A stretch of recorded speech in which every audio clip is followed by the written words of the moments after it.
And what's the conventional explanation for these things? There is no conventional explanation because really it's only begun to be studied.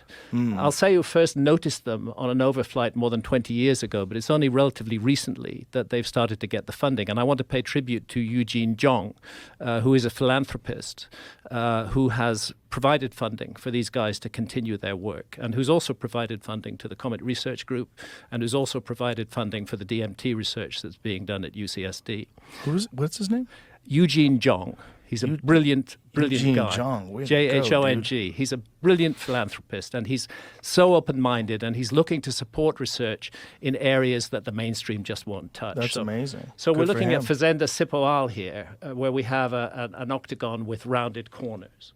And then this is Santa's shot of the same place. And you can see what's going on. You see the smoke in the background there? Mm-hmm. That's the Amazon burning. That's settlers clearing the Amazon to create more farms. But in the foreground, we have this enormous geometrical event, which is a huge oval surrounding a square. And did they find this once they started clearing? Is that when this... This was found as a result of the clearances. That's Okay. how it became... Archaeologists became aware that these things exist. So before that, this was completely covered with trees? Completely covered with rainforest. It was only it's a sort of mixed blessing or mixed curse, if you like, Right. because the clearances made it possible for us to know that these things exist. But the clearances ultimately will destroy the entire Amazon if they're allowed to continue. Jacosa, on the left, a square surrounding a circle. And here's a couple of Santa's shots of Jacosa. You can see there's a large square earthwork and a circle in it. That's almost, not quite, but almost like the Greek exercise of squaring the circle. It's like geometrical exercises are taking place here in the Amazon.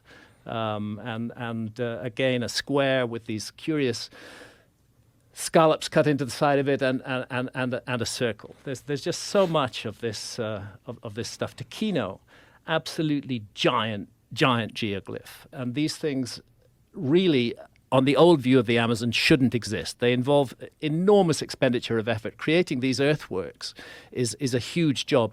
If there was a lot of stone in the Amazon, I think we'd see stone circles on them as well. There's one place further north called Rego Grande where there is an earthwork with a stone circle in it because stone is locally available. So do you think this was the base of a structure? Like, what is the speculation? No, I don't think so. I've talked to indigenous people there who still respect and revere them.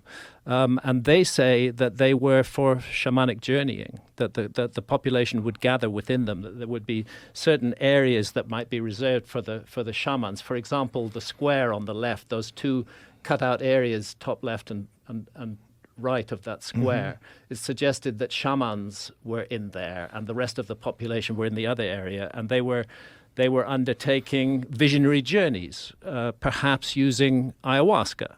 Of course, the Amazonian peoples are experts in the properties of indigenous plants. So this is their folklore, or this is their story? Yes, this is the story of indigenous so that's indigenous what they people. say, I talked to an Apurina elder, and he said, we don't know exactly why these places were made. They were made so long ago, but we respect them, we revere them, and we think that they were used by shamans in the distant past. So they were aware of them before the clearing and everything? They were aware of them before the clearing, and Did they use revered them. Yes, they used them, and they still have community gatherings in them. No, they weren't a base for structures. I'm drawing attention here to Severino Calazans, this large square on the left there, which has coincidentally the same footprint as the Great Pyramid of Giza. It just shows you the size of that enormous earthwork.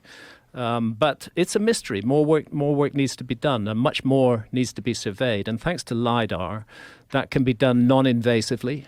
We can spot these things. Very small teams can go in and do a bit of excavation there and figure out what was going on. I think the story is going to go back further and further into the past. Is there any evidence of wood structures? Like, did they make buildings out of wood back then? Not that I'm aware of. When did people start using wood as a structure? I think you can trace wood back as a structure hundreds of thousands of years.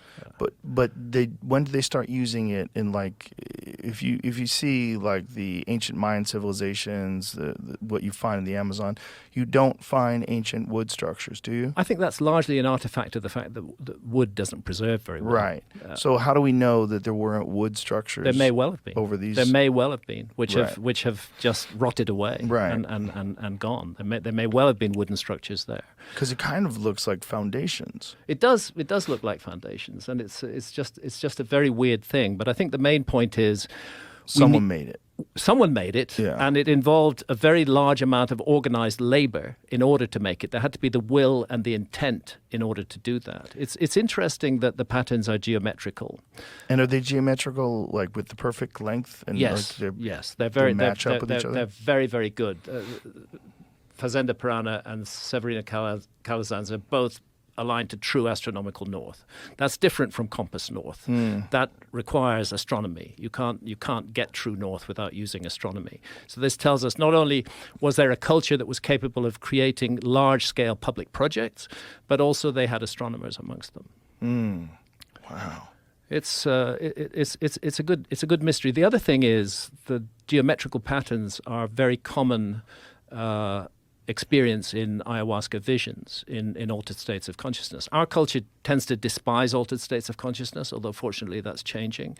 But in the Amazon and many indigenous cultures, they're regarded as extremely important, that we can't confine ourselves to the everyday wide-awake state of consciousness that requires us to interface with the physical world. There are other states of consciousness which are also valuable and which bring teachings. And it's just one of those facts that most people who drink ayahuasca, most of the time, at some point will experience geometrical visions. So there's a question: is there a connection here between the use of ayahuasca and the geometrical patterns? There's a huge rock wall has been found in the Colombian Amazon, Serra de la Lindosa, which I'm hoping to get to this year.